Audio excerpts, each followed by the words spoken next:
Hello everyone, how's everybody doing? Hope you're doing fine. I'm doing okay. Got a little cough, still got a little bit of in there. I guess it'll leave sometime when I die or something. Anyways, today I'm going to be talking about something very interesting, um, about vacuum, ether, and nothing, as always. So if you've got something better to do, well, don't do it. Just stick around, you might learn something. I'm going to start today's lecture. You probably heard of Stephen Hawking, guy who died a couple years ago now, I think 1 year or 2 years ago, and um, and he wrote a book, and in his book he put something about turtles all the way down, and people don't always know what he's referring to because if you haven't read the book, then you didn't get the joke, right? And so let me start with that. I'll start with Stephen Hawking's comment on turtles. And that's going to be the introduction today. Here it goes. Okay. And Stephen says the following. He says, well-known scientists, some say it was Bertrand Russell, once gave a public lecture on astronomy. He described how the Earth orbits around the Sun and how the Sun in turn orbits around the center of a vast collection of stars called our galaxy. At the end of the lecture, a little old lady at the back of the room got up and said, "What you have told us is rubbish. The world is really a flat plate supported on the back of a giant tortoise." And the scientist gave a superior smile. He looked down on her, right? Before replying, what is the tortoise standing on? "You're very clever, young man, very clever," said the old lady, "but it's turtles all the way down." Okay, and so Hawking continues, as most people would find a picture of our universe as an infinite tower of tortoises rather ridiculous. Aha. But why do we think we know better? Well, he goes on asking a few questions, rhetorical questions, and then he says, recent breakthroughs in physics, made possible in part by fantastic new technologies, suggests answers to some of these questions. Okay? And someday these answers may seem as obvious to us as blah, blah, blah, blah, blah, or perhaps as ridiculous as a tower of tortoises. Only time, whatever that may be, will tell. Uh-huh.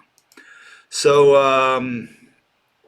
so that's how good old Stephen answered, or starts his book. He says this little old lady, and she had her ideas of what the universe is. She saw it maybe as a flat plate, the flat universe, and and it was held on the backs of turtles or whatever, right? And there were many of them, one on top of the other. And what was below the next one? Another turtle. Okay, so keep that in mind. These are theories that people have or proposals that people have. And she believes in turtles. Other people believe in other stuff, right? And we all tend to laugh at each other, right? At the theories that other people have. Now, this is probably nothing new. It's probably been around for quite a long time. Um, the Greeks, if you read Aristotle, you'll find that he also laughed at or ridiculed or criticized as politely as he could, all the other schools, the Attics, the Pythagoreans. Some things he liked, some things he didn't like, and Plato, his own boss, his own teacher. So people have been ridiculing other people's theories for a long time. Maybe what's changed over time is that today we have the technology to censor. See, in the old days, I guess the Eleatics, Parmenides, or an Anaxagoras, he could write whatever he wanted. No one stopped him. They were all rich guys. They were essentially all at the same level. So it was an interesting fight. Over time, I think we learned how to censor the other guy. We said, no, his idea I don't like. I'm not going to allow it. That probably came from religion, Christianity, at least in the West, where it was censored. A lot of different ideas were censored to a great degree, and that was picked up by mathematical physics.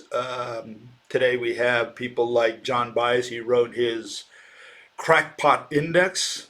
What is that used for? Well, it's used to suppress dissidents.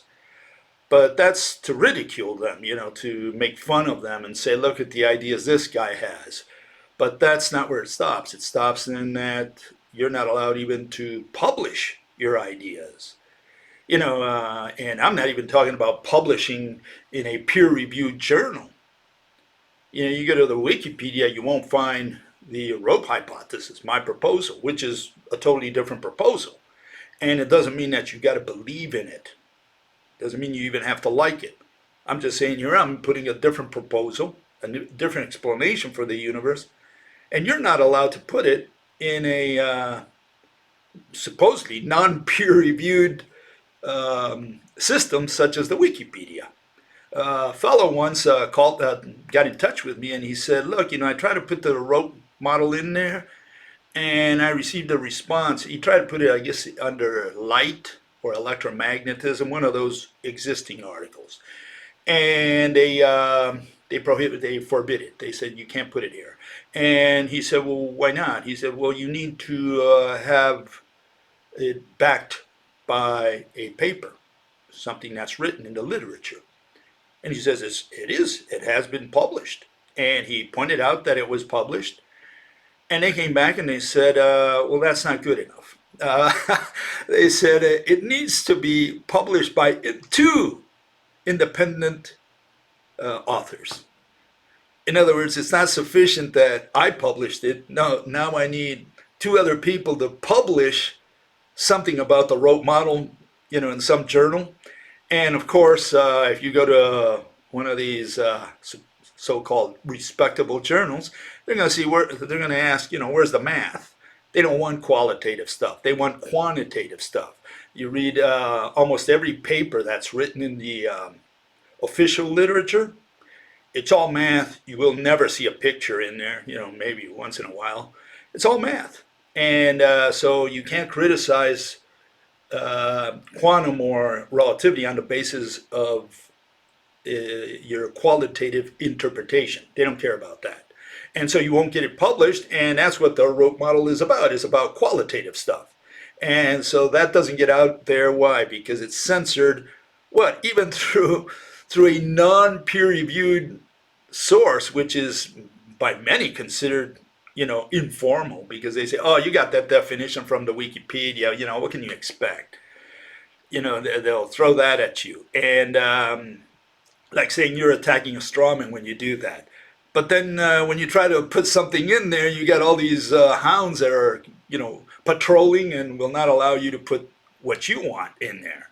And so, I can't even imagine the rope model ever being published, in that sense, through a peer-reviewed journal of the West. I had to publish it in China, one place, and other sources are less known. Appear on in Canada while it lasted. And so, more than likely I'll never see it in print. It's just too much inertia that you have to overcome. The other thing is that that you can probably get from Hawking's, from his little piece there on turtles, is that a scientist is not a critic. I mean, you can criticize the little old lady for saying, turtles all the way down, but that's not science. That's a critic. Scientist is a guy who explains, okay? And so, and rationally, hopefully, right? Gives a rational explanation for a mechanism, for a cause. At least that's the way I look at physics. And so it's not sufficient to go in there and say, look, I'm gonna be a critic. I mean, you get the people like the Electric Universe, and they're pretty good critics. You know, a lot of people confuse them with me. They say, "Oh, you're just like these guys. You should all get together and blah blah blah." No, we all criticize the electric universe, the quantum mechanics and general relativity specifically. You know, we criticize the mathematical establishment and the qualitative physical interpretations that they have arrived at.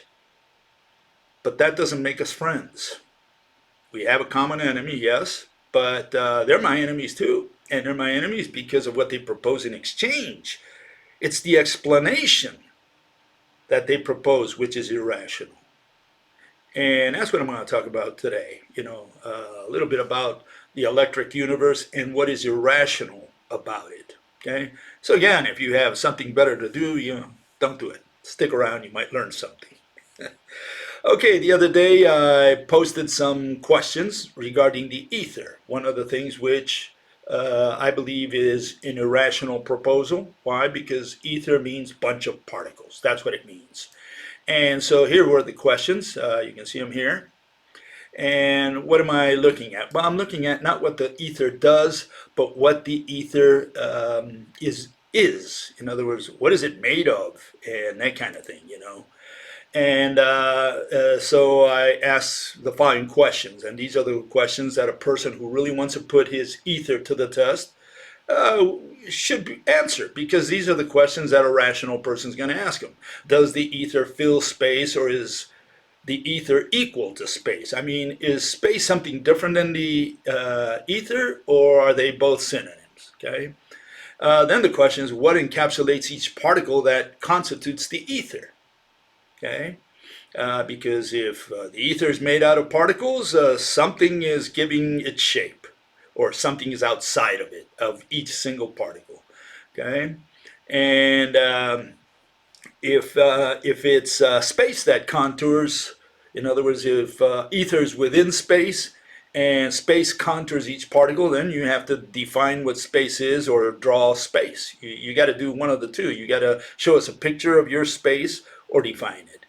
And then you have the issue of whether it's infinite. You know, if space is equal to ether, or ether is contained within space. Either way, is space infinite? And if space is infinite, then what medium encapsulates space, right? And again, the last one is the ether within an infinite space. Is that infinite or finite? Okay. Okay, so you know, haven't received a response to those questions.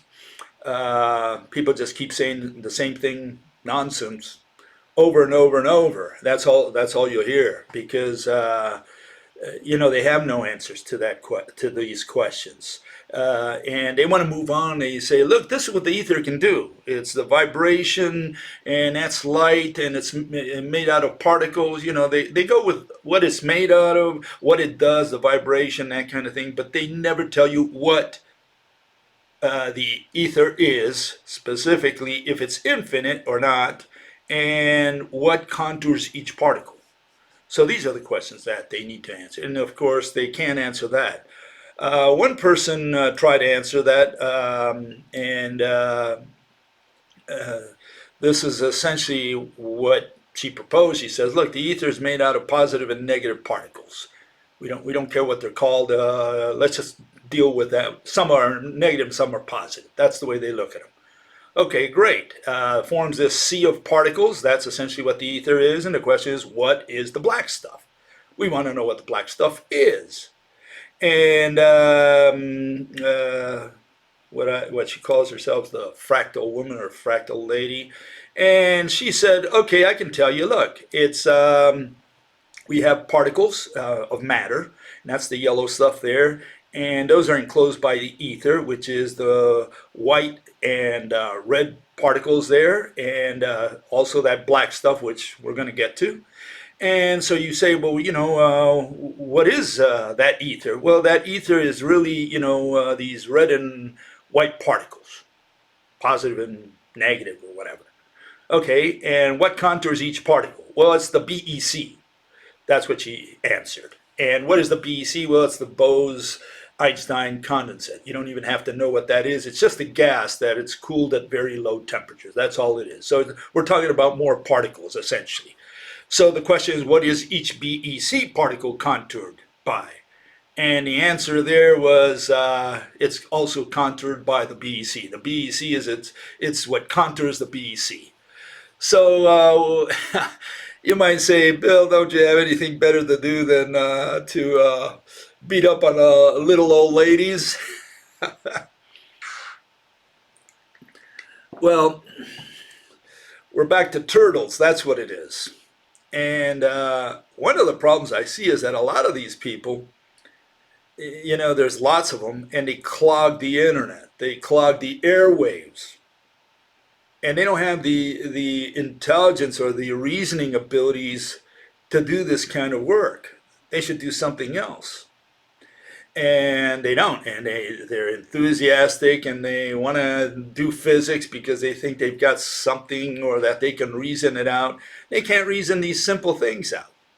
They cannot tell you what these things are. In this case, this lady also proposed that the particles, they swirl around, one particle around the other, or because of the heat, or because of whatever, and creates these vortices, a vortex, right? So then she forgets about the particle and starts working with a vortex, with a motion. She says, well, I don't care about the air anymore now, or the oxygen in the air. Now I'm going to work with a tornado. So she builds her universe with tornadoes, okay, and she thinks she's being rational. And yeah, and the problem with these people is they clog the airwaves. That's the problem. And one group of people who clog the airwaves are the electric universe people. Again, they're very good critics of the establishment. Where they fail miserably is in what they propose in exchange. And they propose the ether. They're also, people who vouch for the ether, okay? And here is one of their gurus. His name is Wal Thornhill, and he's a proponent of the ether, okay? That's what he proposes. And he says, Einstein discarded the medium for the transmission of waves in a vacuum called the ether, which is essential for Maxwell's theory of electromagnetism and to explain the dielectric properties of the vacuum. It's impossible to wave nothing. Totally agree there. Light must have an electrically polarizable medium, an ether. Now that's where we part company. That's the first place we part company. And here, this is what he has in mind. He has this ether, whatever that is to him. It's a bunch of particles. That's what it's always meant. And he says that there's a vibration, and that's of that ether of all those particles, because that's what essentially he's suggesting. And he says that's light.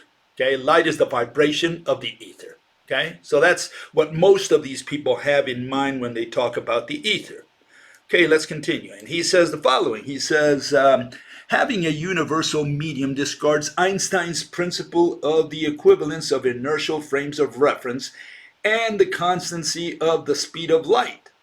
Why is this important? Because the huge LIGO vacuum chambers are full of ether, and the design assumes the speed of light to be a universal constant.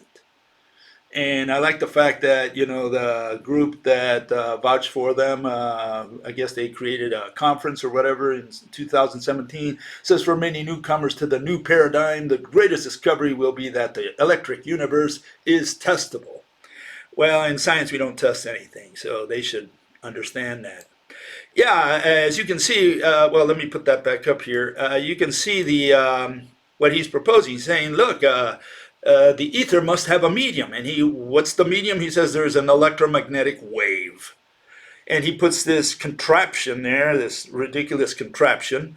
And he says this thing is made of an electric field and a magnetic field. He calls it the electromagnetic wave. So what is this nonsense? Well, you can see it on the right, on the bottom right. It's a bunch of vectors. That's what they're moving. They're moving vectors. Because this comes from Maxwell, okay? And these people love Maxwell, but they never realized that Maxwell was not a physicist. Okay, and so what do we have here? What we have here is vectors. These are mathematical contraptions, uh, concepts, and what they have, those red and blue lines, arrows that stick upwards and sidewards, those are vectors. They have, each one of those arrows only has magnitude and direction. There's no physical object there. Okay, but they turn these vectors, these mathematical concepts, into this thing that you can visualize, and everybody gets the wrong impression that you're looking at a physical object that's moving through space, when what they're talking about is vectors. They're talking about mathematical quantities that have direction. That's all they're talking about. And so this is where this is where they start running into trouble, the people from the electric universe, because they're using the electromagnetic wave, and he says, look, the ether has to have a physical, some substance, some physical thing. You can't wave nothing, and he's right, and he's waving nothing. He's waving a concept, and he doesn't realize that. This is the problem that Walt Thornhill has and his electric universe people. And so, what do we do? Well, we say, yeah, not only is that wrong, but the fact, his misconception that the velocity of light is not constant. And good old James Maxwell showed that as well. He showed that light travels at 300,000 kilometers per second, and so did, even before them, not Fresnel, Fizeau, another French guy. Armand Fizeau, he's a guy who measured the speed of light. And again, a lot of this was calculations, okay, because he used a tooth wheel where he sent the beam, too long to explain. But essentially, all these people do calculations, and they typically, as far as I know, they do a round trip, here on Earth at least. They do a round trip, they use mirrors. And so a lot of people criticize that because they say, oh, well, that's not one-way speed of light. You could do the one-way speed of light like Romer did in the 1680s. He looked at one of the moons of Jupiter, and he says, that light takes a long time to reach us. And he was looking at one way. But another fellow was Bradley, who did parallax. He did that in, 1727, 1728. But again, those are one way, but they're so far away, and they're not so precise. Whereas, when you do an experiment here on Earth, like Fizeau did, and his buddy Foucault did one the following year on light through water, and they were able to measure the speed. But again, it was all round trip. And so some people criticize and say that's not a valid experiment for light. You got to measure light one way. Okay, whatever. The point here is that through calculations, they have shown that the speed of light is constant. It travels at 300,000 kilometers per second. Then they invented, refractive index, which means that depending on the medium, light travels slower, the denser the medium. And sparser the medium, well, the light allegedly travels faster. Okay, that's what they're saying. Under the rope model, it's very simple. Yeah, the famous electromagnetic wave that Maxwell is talking about is really a rope. And here you can see why it has a constant speed. It has a constant speed because the number of links, and you can do this with any rope, you can show it with any rope, the number of links, like in that case, in the example there, you have 10 links, and it's related to the wavelength. It's inversely related to the wavelength. If you increase the wavelength, you're going to have fewer links. And if you decrease the size, the length of your wavelength, or in this case, the links of the rope, you're going to have more links. So this notion that mathematical physics has, that frequency is the number of occurrences of a repeating event per unit of time, what they're doing is applying motion to a static scenario. Under the rope model, it's the structure of light itself, the fact that it's mediated by a rope, that can explain why the velocity of light is a constant and why it's equal to frequency times wavelength. if you increase the frequency, you're going to lower the wavelength, and vice versa. Why? Again, because if you torque the rope, you're going to get, the more you torque it, the shorter the links. For a given length of rope, you're going to get shorter links, okay? And you're going to get more links. It's just that simple. And, I always do my famous experiment. Here it is, you have the rope, and I'll torque it a little bit so that you can see more links. Very simple. You can do this very dangerous experiment at home. Okay, there's lots of links there, however many there are. If I untorque it, the links become longer and you have fewer links. There you have it. C equals frequency times wavelength. Between any two atoms, light always travels at 300,000 kilometers per second anywhere in the universe. We don't need refractive index, which is a Ptolemaic explanation for what light does. So yeah, to counter what Thornhill and his electric universe folk say, we don't have an ether. There's no bunch of particles out there in the universe, okay? As a background, that's the first one. And the second one is, yeah, light does travel always at 300,000 kilometers per second anywhere and between any medium. I don't care how dense it is, how light it is, between any two atoms, light always travels 300,000 kilometers per second. It's the speed, the maximum and the minimum speed of the universe in that sense. Light doesn't travel at any other speed. And so there's two criticisms against the electric universe right there and then. Okay, but what does the electric universe propose? They propose that the universe is filled with filaments. You have this ether, right, out there, and this ether ionizes and forms a plasma. Once you have the plasma, now you can send electricity. And if you have constant electricity between stars, galaxies, everything in the universe, through all this medium, then you're going to get what are known as filaments, what they call filaments. And here's a picture of the filaments so that you get an idea what they're talking about. Those are the filaments. They take this picture and they say, see, this proves our theory. We have all these filaments throughout the universe, okay? So it's a very pretty picture. The question is, does this have any relationship to what these people are saying, to their proposal, to the fact that the universe is crisscrossed by electricity, bounded by electricity? Stars and galaxies are all bound to each other by electricity, and that the medium through which this electricity flows is the plasma. And whether the plasma is the same thing as the ether, well, maybe not. I don't know. That's up to each individual there to figure out. Okay, so that's the overall universal picture that the electric universe has.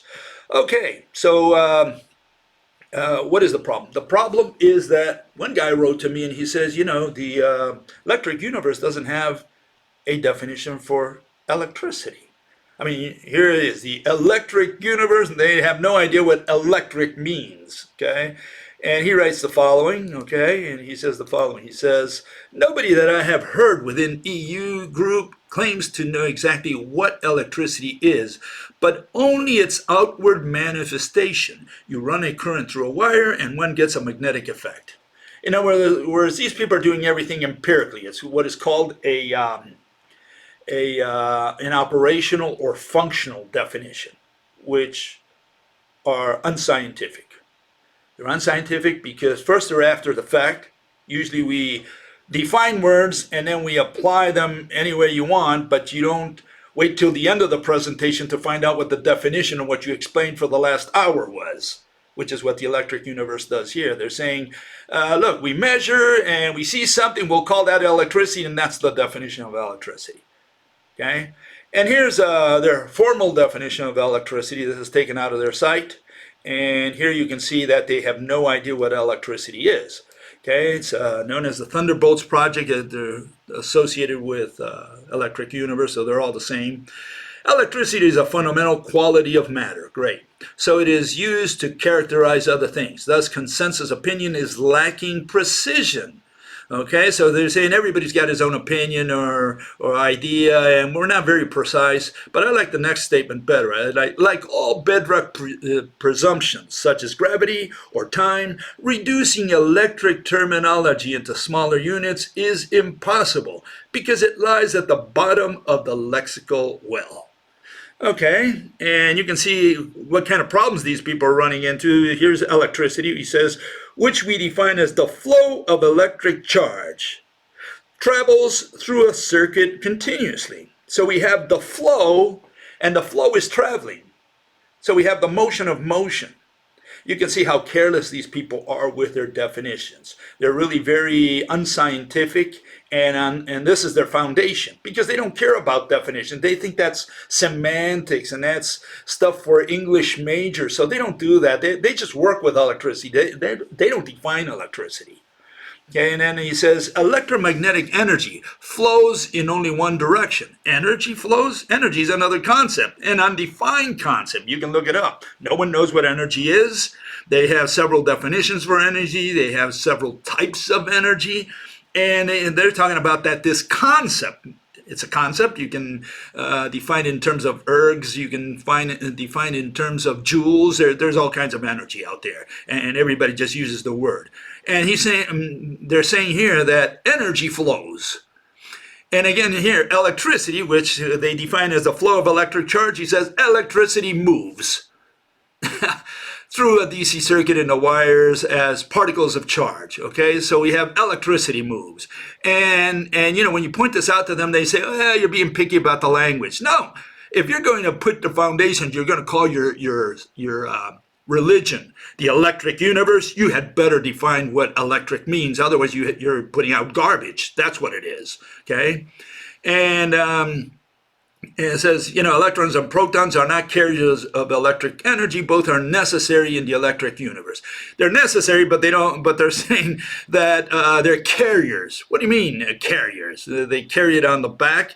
I mean, they use the same language that the quantum mechanics, the people they criticize, and they take their language from there. And so they're using the same language as everybody else in mathematical physics. So they can't really criticize the mainstream if they're going to use the same language as the mainstream. The problem with mainstream is language, and you do have to define these terms. You need to define what electricity is.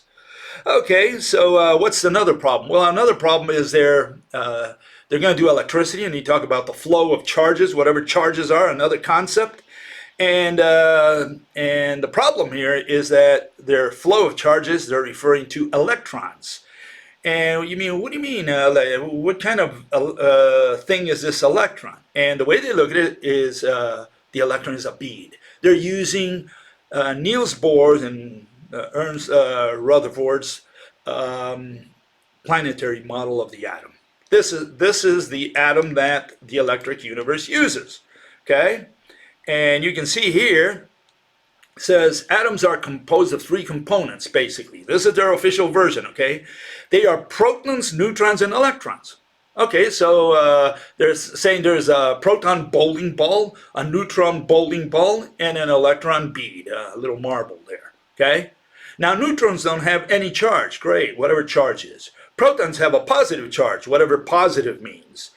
And the electrons have negative charge, whatever negative means. None of that has anything to do with physics. So this is what holds atoms together. No. You got to show me a picture of your mechanism. Show me a movie or whatever. Show me how atoms are bound together. You can see down there, either whether you go in the left side where is a static picture out of their website, and one on the right, which I put in there, essentially is the same thing, but in a dynamic format. What keeps the electron bound to the nucleus? That's all they have to answer. And they didn't answer that. They just state it. They say, so this is what holds the atom together. Just the charge, the negative and positive charge, whatever that is. And electrons can be split off from atoms. Why don't they just drift away? What keeps them bound to the nucleus? That's what they have to explain. See, they just breeze over that. They gloss over the whole thing. They say it's positive and negative, it holds it together, and we can still rip an electron from the atom. We don't know how it was bound to the nucleus to begin with. And this is the issue. The issue is they're using the planetary model that is used in quantum. So again, electric universe has a lot of deficiency, and all goes to all the basic issue, to foundations of the electric universe. Okay. And so they continue. Sometimes these atoms get broken up. Great. You've got the electrons in one place and the protons in another place. Okay. And of course, they're always seeking to get back together. Why? I mean, they just state these things. They never explain why, what causes this to happen. And surely they're not just going to say positive attracts negative. What does that mean in physical terms? That's a mathematical gibberish. That's all it is. And it says this causes an electrocharge. This material is called plasma. So now you get an idea what plasma is. Some nonsense that they can't explain, because they can't explain what a positive charge, they don't know what a negative charge is. They have this electron bead, it's got a negative sign on top of it, and they call that a negative charge, and they're going to make their plasma with this undefined stuff. Okay. And so we get down to the electricity itself. What is electricity under the notion that the electric universe has? Well, here's a pictorial representation of it. Okay, and it's the same one that quantum has essentially, and that is that the two on the bottom, really, the ones on top show the planetary atom that they're using. The ones on the bottom, same thing as quantum electricity, essentially the flow of beads from one atom to the next. Okay, that's what it is. That's what the electric universe sees or visualizes or imagines as being electricity.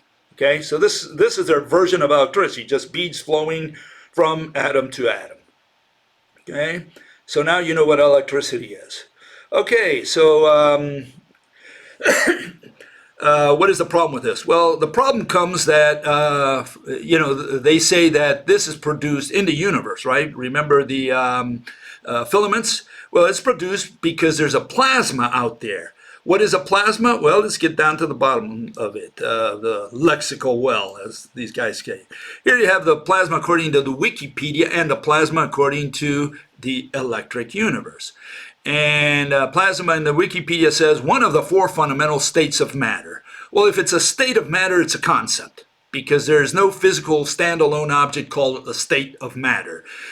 Solid is a category, liquid is a category, gas is a category, and plasma is just another category. That's all they are. So if plasma is defined as a state of matter, it's a concept. And you can see that the electric universe, the first definition, a distinct phase of matter from solids, liquids, and gases, that is often called the fourth state of matter. Again, if we go with definition one, we're talking about a concept. We're talking about a category and not about a standalone object. Plasma is not a physical object. Let's go with the second definition, see if that's any better. Wikipedia says a gas of ions, atoms, which have some of their orbital electrons removed and free electrons. Okay, so it's a soup composed of, supposedly, right? We have atoms, ions, and electrons floating around in that soup. Why? Because there's a lot of heat, pressure, whatever, that compelled these atoms to break up. We didn't know what held the electron to the atom to begin with, but now we can break it up, and we break the electron free from its atom and produce an ion. What does the electric universe say? Well, pretty much the same thing. We go to definition number two. Plasma, often ionized gas. That's what plasma is, ionized. Verb or adjective, whichever way you want to look at it. But ionized is a dynamic concept, okay? So gas is something is being done to the gas, okay? And that means that plasma is not a static concept. It's a dynamic concept. And there it is. It says a gaseous substance consisting of free charged particles. Well, if it's a substance, it cannot consist of charged anything, because charge is a verb or adjective. It means something is happening to the particles, such as electrons, protons, and other ions. Ions is, what is it? It means that you removed the electron from its atom. That's what an ion is. You have to remove it. Remove is a verb. Okay, so we're talking about a dynamic concept and not about a standalone object. You cannot see a picture of plasma, because whatever you take a picture of, snapshot, assuming it's color-coded, you could really take a picture of this stuff. Well, what you're going to see is If we go with the quantum version, we're going to see a little bead here, an atom there, and an ion over there. And they're all moving around and they're being constantly ionized. So plasma is the dynamic concept, not a standalone object. You cannot have the extraterrestrial look at plasma and say, what is the object there? Well, what is the thing that we're looking at? And say, well, it's ionized. It's constantly being ionized. That's not an object for the purposes of physics, and that again shows that the electric universe falls very, very short on definitions, and that's where they should start. Their foundations are rotten to the core. It says, formed by heating and ionizing a gas. See, ionizing a gas. Stripping electrons. Stripping, you're going to strip, okay, away from the atoms, thereby enabling the positive and negative charges to move freely. Yeah, sure. So again, you can see that that these people have a problem in their foundation, the definitions that they're using. They start on the wrong foot, and they dismiss all that as, oh, that's semantics. We do experiment. We want to show proof, evidence, and it doesn't work that way. In physics, you got to start by laying the foundations. Electric universe doesn't have foundations, and among other things, they're using the planetary atom of Bohr and Rutherford fame. Okay, so what is this plasma stuff?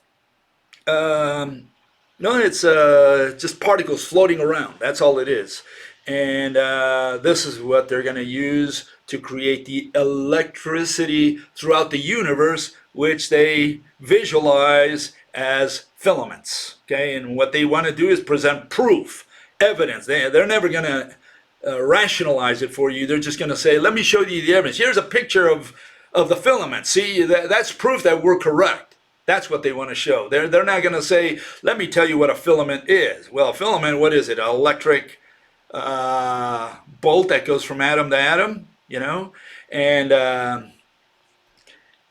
the question is whether, in the universe, whether that can be continuous from star to star. That's going to be one of the issues I'll talk about right now.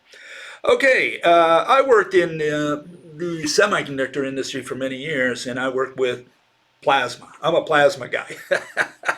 So I'm not going to say I'm an expert, that I'm not going to boast or anything like that. I'm just going to say I'm familiar with vacuum pumps. I'm familiar with plasma chambers. I had to sputter what is called the sputtering targets. And what that means is, just think of it this way. Think of a machine gun shooting against a brick wall, and the bullets chip off pieces of brick.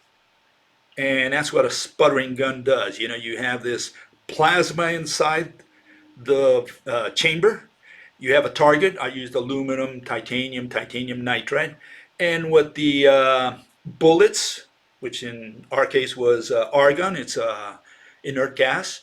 What these bullets, you're using the argon as bullets. You got to ionize them, and what you do is you shoot them. This is the quantum version, by the way. You shoot them against the target, and you chip off pieces of brick.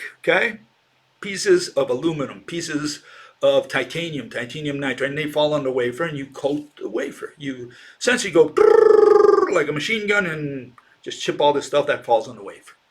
But how do you produce this plasma? That's what I want to get to. The way you produce it is, first you pump down the chamber. And obviously the electric universe folk have never been to a vacuum chamber. They have no idea, I guess. I mean, you don't see an explanation of this on their part. So I have to assume none of them ever been to a vacuum chamber or have any idea what I'm going to be talking about next. Which is, you take a chamber, you pump it down, you rough it down, it's called roughing. You take a mechanical, or also known as a rotary vane pump, and you take the system, the whole vacuum chamber, down to a -3 torr level. Whatever that means to you, it's not important. We take it to the -3 torr level. That's good vacuum. You can call it high vacuum, intermediate vacuum. What do we do next? We put it in series with a diffusion pump or a cryo pump. Cryogenic pump is a pump that works through cold, and diffusion pumps works through oil. What that does is you can pump a chamber down further okay, to the -7, -8 level. We rarely pumped it down to -8. Production was done at -7 level, -7 torr. Again, no, not important what these absolute values mean to you. It's not so important. The point is that we first you pump it down to the -3 level, which you're removing a lot of particles from there, especially water. You're removing water. The maintenance guys had to heat the chamber to try to produce that high vacuum.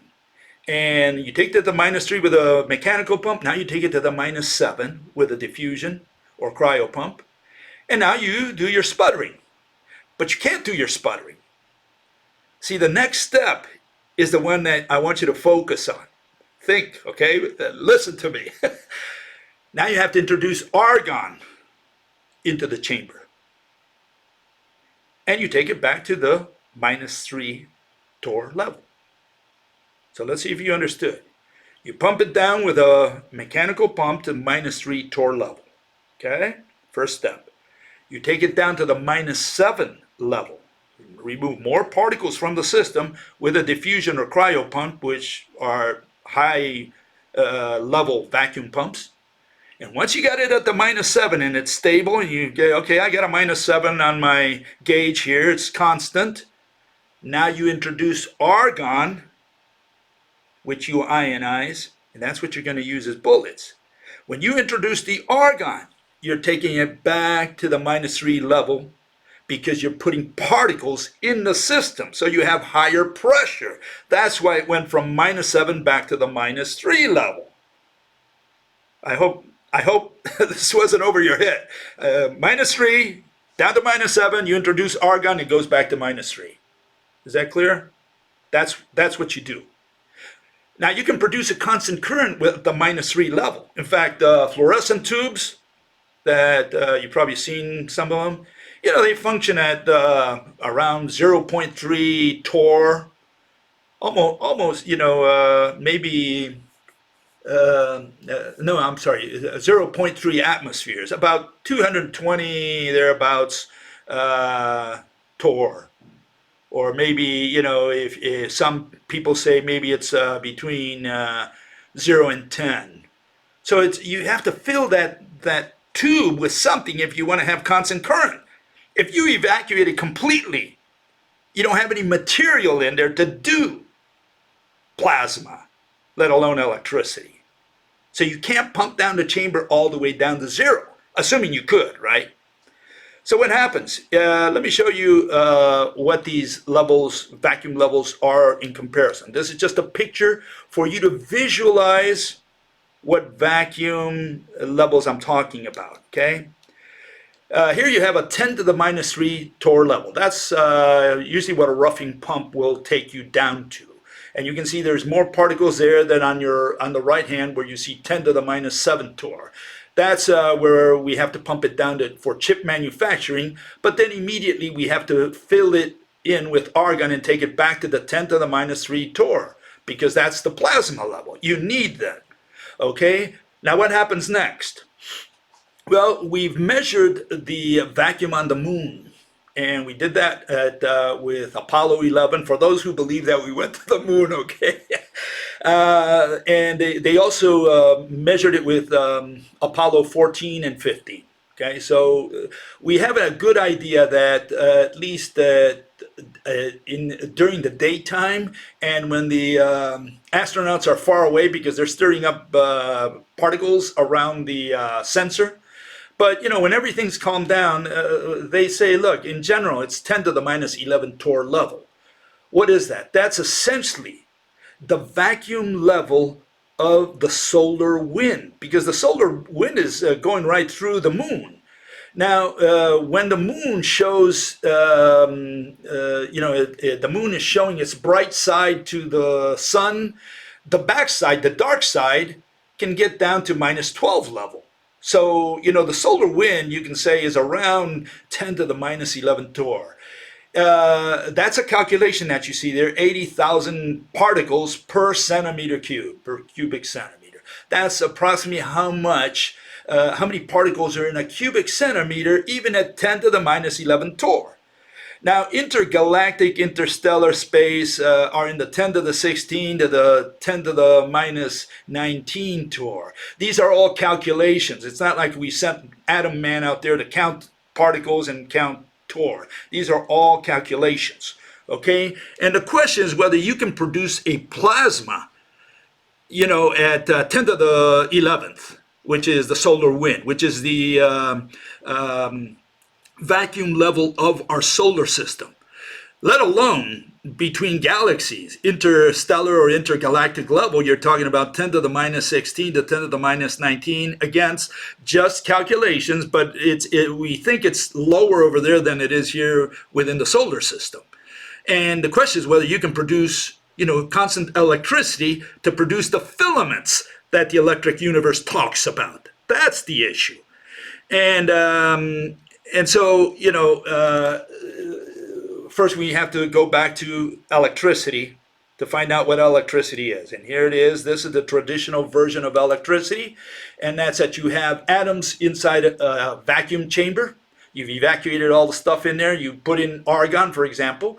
And now you're going to have the electron beads, right? The negative electron beads flow in there, okay? So that's the idea. Now, the atoms are moving. I've got them there illustrated as fixed, but you can think of all this as moving around. But what they're saying is that electricity is the movement of electrons from atom to atom. This is the atom that the electric universe proposes, okay, and the notion of electricity that they have. It turns out that this notion has changed as well. This is no longer true. They have a different version of electricity which nobody picked up on, and that's that you get rid of the atoms altogether. You don't need the atoms. All you need is the electron beads. And so they have this electron gun that simply shoots electron beads.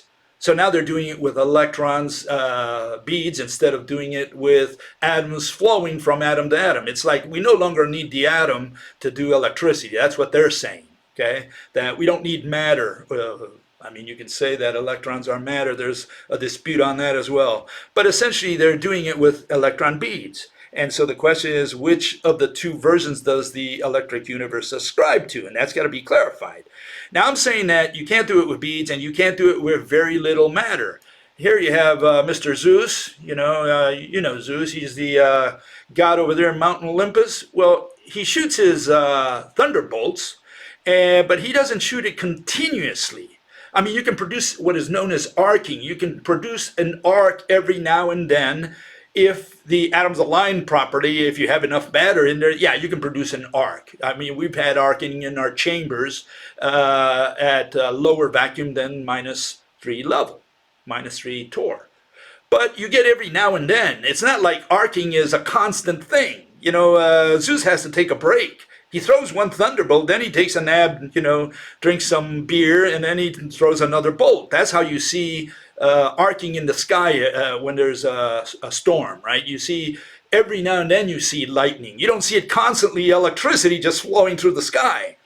And these people are saying that, when they talk about the filaments, and let me show that one more time if I can find it here. Where is it? Where is the filament? Give me a second here. I'll find it.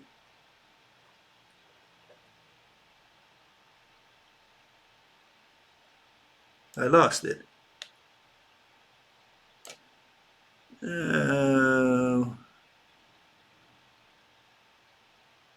Give me a second here. Oh, here it is. Okay. Here's the filament. They say that this is out there permanently. And this would mean that you have constant arcing, assuming there's plasma there, right? And the plasma would have to be at least at a -3 torr level throughout the universe. In other words, the whole universe would have to be filled with matter, with atoms. And we're not talking about ether here, not talking about the background. We're talking about atoms. And these atoms have to be throughout, the universe. And you don't have this. You don't have this in the solar system. The solar system, we have -11. You don't get a constant current. You can get maybe some arcing. That might happen somewhere. But it's not like, you can get a constant current. And what these people are saying that, these filaments are constantly out there because there's plasma. And electricity is flowing through this plasma constantly. perpetually from galaxy to galaxy, star to star. This is total idiocy coming from the electric universe. Okay, so none of it is rational. None of this flies, in science. Okay, so what is the rope model of electricity? Well, here it is. It's you need atoms, and it's not the flow of beads. It's the torquing of the whole row of atoms. And I put atoms, really it's molecules, it's at the molecular level, but here I'm putting atoms, and I'm saying all these atoms are bound to each other physically and they all twirl around. So what you have is a torsion going from cathode to anode there, or, extending from one to the other. So electricity is not a flow of anything. It's the turning in place of a row of atoms, okay? They're really molecules, but for the sake of argument, we can just do simplicity. We have simply a row of atoms. I call them a serpentine. Okay, and so here we have a comparison between traditional electricity, the flow of beads, what electricity has become to all these people today, just a flow of electron beads without the atoms. So no longer do the atoms flow from the electron beads flow from atom to atom. Now they flow all by themselves throughout the universe. And down at the bottom you see the comparison. It's just the turning of serpentine, a row of interconnected atoms, or really molecules. So that's it. You get the idea. The idea here is that the electric universe doesn't have foundations. They don't know what electricity is. They never defined it. They don't know what plasma is. Plasma is a dynamic concept. It's not a physical standalone object. They say it's a standalone object. They talk about the electromagnetic wave. There is no such physical object called a wave. The famous wave of Maxwell fame is a bunch of vectors. And they have these vectors moving, even though you see Walt Thornhill, one of the head of the electric universe, and he's got this idea that you need a physical object to be waving. And then he goes out there and he waves a concept, a dynamic concept, vectors that have direction. In other words, magnitude, vector is what? A magnitude with direction. That's all it is. It's a mathematical concept. He's moving a concept and he thinks he's moving a physical object. And so, again, these guys are doing turtles. That's what they do. They have turtles just like this little old lady who said, the earth is a flat disc, and it's sitting on a bunch of turtles. And what's underneath the next turtle is another turtle. And that's what the people who propose ether have. They say particles are backing particles. And what's giving shape to a particle? Well, more particles. And that's what they have. They just have turtles all the way. And then on top of that, they're using the quantum, the planetary model of the atom. They haven't defined electricity. They don't know what electricity is. They say it's the flow of beads, the flow of flows, really, the movement of flows. And plasma, they treat it as a physical object when plasma is already a dynamic concept, a gas that's been ionized. And if it's ionized, it's a dynamic concept. It's not a standalone object. And they don't understand all that, but they dismiss all that as semantics and ontology, philosophy, whatever. They don't want to deal with those issues. So no, you have to remember that, the electric universe does criticisms of the establishment, but it has nothing to offer in exchange. And a scientist is not a critic. A scientist is someone who explains a mechanism rationally. We'll see you on Sunday, and hopefully we continue with this line of thought, okay? Whatever continues afterwards. We'll see you then. Bye-bye.